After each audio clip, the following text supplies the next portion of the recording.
Yeah, the clipboard this man dropping on the floor, roll around I tried to come up with 5 minutes. I didn't go up that far.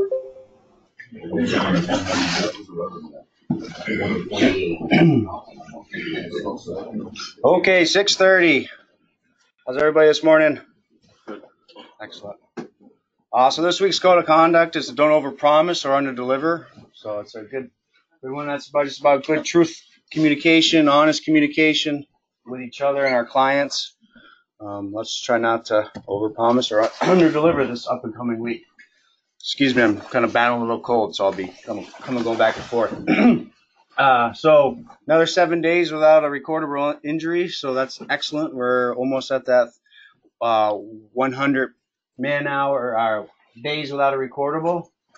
The next couple of weeks, we're really going to start ramping things up. I'm sure some crews have already really started getting after it, working more hours, more exposures than we've done over the first quarter. So we're in quarter 2 now. So it's very important that we continue with our safety programs such as the JHA. It's a very important tool that we have that morning JHA. We communicate those hazards. We eliminate them through our hierarchy of controls by trying to engineer them out, or with our administrative controls and our last line of defense is PPE.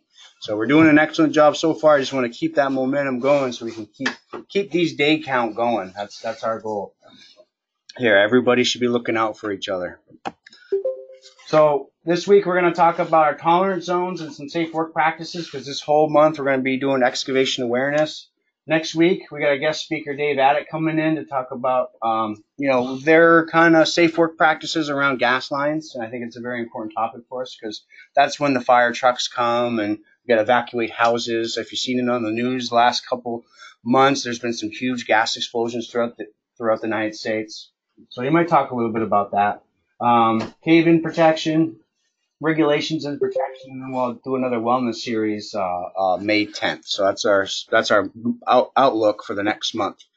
So this week, I just want to kind of follow up. Last week, we talked about respecting the marks. So after we respect the marks, we now need to dig with care. All right, we should have an idea roughly where everything is.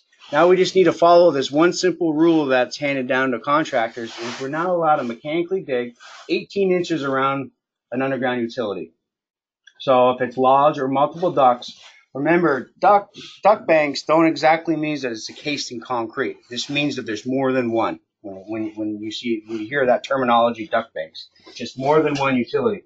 We need to make sure we're 18 inches around.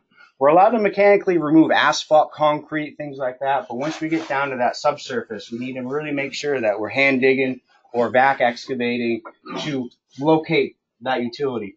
Once we come in visual contact of that utility, then we can get in there with the excavator bucket and breach that tolerance zone, but we need to have visual clearance with that. So that 18 tolerance zone, should be kind of everybody should know that rule from the newest labor to the most experienced operators we have. We should just always make sure that, hey, we need to find that utility before we breach that 18-inch tolerance zone.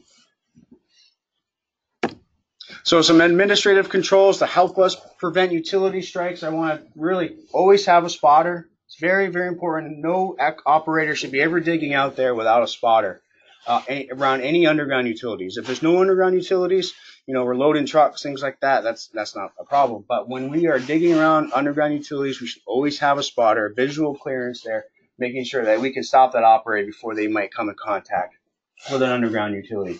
Like we talked about last year, preserve the markings, do offsets, refresh the paint, make sure everybody's aware of all the underground utilities. It's not just the foreman's responsibility, it's everyone's responsibility that we are always maintaining marks and understanding where our underground utilities are.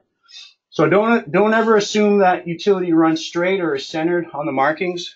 This is one of the things that we kind of get complacent about. When we do, we pothole, we backfill, and then as we're doing our utility run, especially like road work and stuff, we then come in contact later because we kind of forgot where it was. Because we assume that it runs straight. We do it at every 50 feet, and then in the middle of that 50 feet, there's a big bend in the line, and that's when we come across a Comcast line. So never assume anything unless you have visual clearance or visual eye contact on that utility. Don't ever assume depths of the utility, so it kind of goes in the same thing. So when in doubt, find it. Let's hand dig, let's hand excavate. Call health and safety. We got locators. We can help you pothole stuff a lot faster than just trying to guess where it is. And then do not excavate within the tolerance zone with mechanicals equipment. Okay, that is a law. That is in this it's a state law. So anytime we do hit something, the company gets fined from the state of Vermont. We always have to prove our innocence because it's always the excavator's fault. So that's kind of one of the reasons why we always, push this to you guys to really raise the awareness that we try not to, put any companies or any residents out of power, of communication, gas, water, all that stuff, because there's an aftermath that comes down the pipeline anywhere from 4 to 6 months later that we don't like to pay those penalties. But it's also for your own safety, especially when it comes to gas and power. Those are very dangerous situations. So we really need to excavate with care this coming season. Follow these safe work practices. When in doubt, call somebody, and we will get out there and help you try to troubleshoot to find underground locations, utilities. Is there any questions regarding that? Okay. So moving on to this week's, I'll fill in for Ken. We got a new hire. Is Dylan Bates here? Dylan? Nope. So, and then we got a congratulations. Josh Small is being promoted to foreman. Is Josh here? Josh, congratulations. Job well done. How long have you been here? What, 10 years? That's good run. Congratulations on your promotion. Champlain Medical will be here Monday the 15th from 3 to 5. There is spots available, so get with Alberta and myself. We'll put you on that. Again, that's any questions you have, illness related, prescription related. You want a second opinion, you want to get your blood pressure checked. That's a good time. Just come. It's free. Take advantage of these free wellness services that we're providing to you guys. And then we have another one the following Tuesday, the 23rd. PT 360 will be here from 3 to 5, and that's, again, any soft tissue issues, if you have any questions, aches and pains, some stretching techniques, you got some back pain, things like that. We can help troubleshoot and make you feel better, feel a little bit lighter on your feet. So we're hopefully, we're going to be able to continue through the busy season, but hopefully you guys can take the time one day a week or one day every other week to come in and do some preventative maintenance on yourself. And that's kind of the point there. So this week, we're going to highlight the grade crossing improvements from Global Foundries. I think Ron's here. This is a project Ron and his crew was worked hard through this week. So we are contracted by PC Construction for Global Foundries of an upgrade of the automatic highway crossing warning system. The work consists of designing, furnishing, installing, testing, and placement in service upgrades to the existing highway rail grade crossing warning system. This included new gates, foundation, house, wires, power service, and other equipment. So there's a picture of Bill and Mike. Is Mike here? No. Mike looks skinny after winter break. He lost some weight. And there's an example of them setting the house. I think that's Ricky. You're probably in the 210. No? Ryan? Ryan, nice job. Yeah. I like when we remove the bucket, we get more lifting capacity, and it looks. I always like when we remove the buckets. It always seems a little safer to me. There's a good picture of our traffic control. We took that whole lane. I think Matt Saganos, I think you worked on the traffic control plan on that. I don't know if Matt's here. Is that after, Ron, or before? Do you see? Is that during? Yeah, a little bit of snow on the ground. Yeah, I think, here's our new bases here. Yeah, so this is after it's complete. This might have been the other day, Thursday, after we had that little bit of snow, or Wednesday.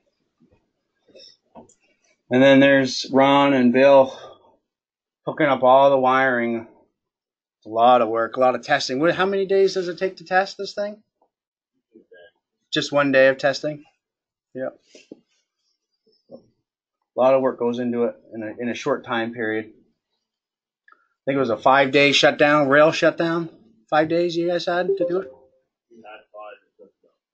3.5. So there you go. You didn't over promise and under deliver, did you? Awesome. So a little photo from the archives, UVM Bodie Hall. Here's the date, was a little bit unknown. I don't know, Ben, you want to throw any ideas on who we have there?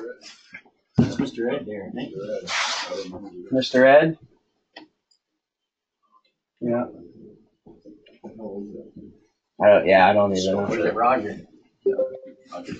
Roger? Yeah, could be. They're just going in, Brendan. Yeah.